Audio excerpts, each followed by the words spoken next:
కీర్తన గారు ఎవరండి తురకా కిషోర్? మోహన్ అన్న అంత క్లియర్ గా చెప్తున్నాడు కదా సార్, మనకు అర్థమవుతుంది కదా. మనం ఆలోచించాల్సింది ఏంటంటే అతనైతే స్వాతంత్ర సమరయోధుడు కాదని అయితే ఒప్పుకోవాలి మోహన్ గారు. ముఖ్యంగా ఏంటంటే అంత కళ్ళకు కట్టినట్టు ఎవిడెన్స్ దొరుకుతున్నప్పుడు గతంలో కూడా అతని పైన హత్యా కేసులు ఎన్నో విధాల దొమ్మీలు దాడులు పాల్పడుతూ ఎవరికైతే అనుచరుడుగా ఉంటున్నారో అతని ద్వారా ఎన్ని నీచమైన కార్యక్రమాలు చేశారో వైసీపీ హయాంలో మనకు తెలుసు. సో అది వాళ్ళు కాదన్నా అవునన్నా నిన్న కళ్ళకు కట్టినట్టు మొన్న 8 నెలలు తప్పించుకొని తిరిగి ఇప్పుడు బయటకు వచ్చిన తర్వాత ఏం కార్యక్రమాలు చేశాడో కూడా మనం చూస్తున్నాం. ఇటువంటి వ్యక్తి ఈ రోజు ఏ విష సంస్కృతిని మనకు నేర్పించాలనుకోని వీళ్ళు ఎంకరేజ్ చేసుకుంటున్నారో అర్థం కాదు. బోరగడ్డ అనిల్ ని కిషోర్ తో ఎందుకు కంపేర్ చేస్తున్నారని అందరు అడుగుతున్నారు కదా మిమ్మల్ని. ఎందుకో మోహన్ అన్న చెప్పలేదు కానీ మేము చెప్పగలుగుతాం సార్. అతను సోషల్ మీడియా ద్వారా విష ప్రచారం చేసేలాగా మాటలు మాత్రమే మాట్లాడగలిగాడు, చేతలు చేసి చూపించడంలో కిషోర్ ముందున్నాడు. డిఫరెన్స్ అదే వీళ్ళిద్దరికి. అతను నా కాలర్ కున్న హ్యాంగర్ కున్న షర్ట్ తీసుకొని వచ్చి చంపుకుంటా పోతాను అన్నాడు, ఇతను ఏకంగా చంపే ప్రయత్నాలే చేస్తున్నాడు. కొంచెం గాని డ్రైవరు ఏమర్పాటుగా ఉంటే అక్కడ ఏం జరిగి ఉండేదో మోహన్ అన్నకి తెలుసు, మనకు తెలుసు, యావత్ రాష్ట్రానికి తెలుసు. వీళ్ళది యాక్సెప్ట్ చేయకపోవడంత నిజం కాకుండా త్వరగా కిషోర్ ఇప్పుడు జరిగే చెప్పండి. మోహన్ రెడ్డి గారు క్రాస్ టాక్ వద్దు, నేను ఇస్తాను, మీరు మ్యూట్ లో పెట్టుకోండి. అది తురకా కిషోర్ భార్య గారిని కూడా ఇదే ప్రశ్న విలేకరులు అన్నప్పుడు ఆమె తెలియక తప్పు చేశాడు, ఇప్పుడు పరివర్తన చెందడానికి సిద్ధంగా ఉన్నాడని మాట్లాడింది. సో ఆవిడ కూడా యాక్సెప్ట్ చేశారు. కానీ కొంతమంది వైసీపీ పెద్దలు ఇక్కడ కూర్చొని అతను చేసినందుకు హర్షిస్తూ మాట్లాడుతున్నారు.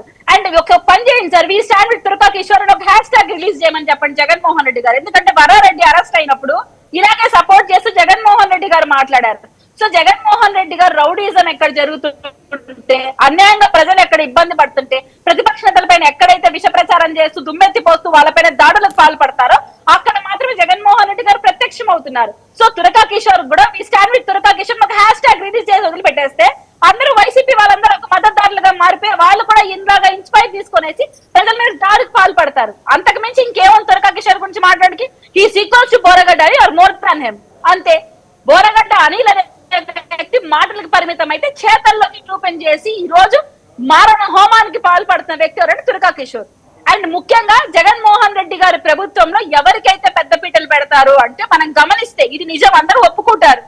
ఎవరైతే బూతులు మాట్లాడుతూ ప్రతిపక్ష నేతలని వాళ్ళ వ్యక్తిగత జీవితంలోని విషయాలను ఎత్తి చూపించి నీచంగా మాట్లాడితే వాళ్ళకి మంత్రి పదవులు, వీళ్ళ హయాంలో మనం సెకండ్ షిఫ్ట్ వచ్చిన వాళ్ళందరూ మంత్రి పదవులు అలాగే వచ్చాయి. అలాగే ఇటువంటి రౌడీలాగుంటూ దౌర్జన్యాలకు పాల్పడుతూ దాడులు చేసే వాళ్ళకి మున్సిపల్ కార్పొరేషన్ పదవులు ఎందుకు ఇచ్చాడు? ఏ క్రైటీరియా మీద ఇచ్చాడు జగన్మోహన్ రెడ్డి గారు తురకా కిషోర్ కి మున్సిపల్ కార్పొరేషన్ పదవి?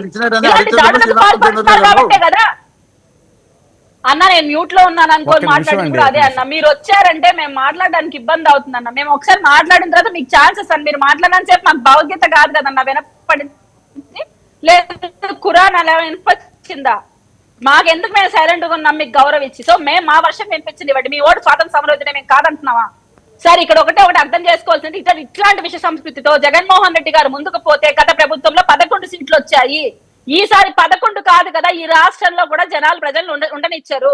ముఖ్యంగా కూటమి ప్రభుత్వం కూడా చాలా అలర్ట్ గా ఉండాలి. వీళ్ళు ఇంత పేట్రెగిపోతున్నారు. సంవత్సరం రోజులు మన అధికారంలోకి వచ్చిన వెంటనే వీళ్ళు ఇంత ధైర్యంగా బయటకు వచ్చి ఇలా చూస్తున్నారు. తిరుపతిలోకి ఇన్సిడెంట్ జరిగింది, మీకు కూడా మీ దృష్టికి కూడా వచ్చే ఉంటుంది.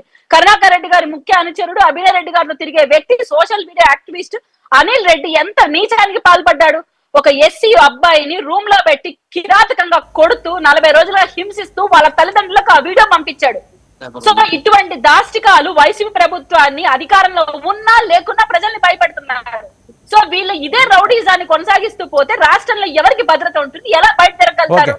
వీళ్ళ రాయలసీమ ఫ్యాక్షనిజం లో భాగంగా పులివెందల్లో బాబాయ్ గొడ్డలు పోటుని మేము చూసి భయపడ్డాము. ఇప్పుడు చూస్తే అవే మొత్తం రాష్ట్రం చూపిస్తున్నారు అధికారంలో ఉన్నా లేకున్నా.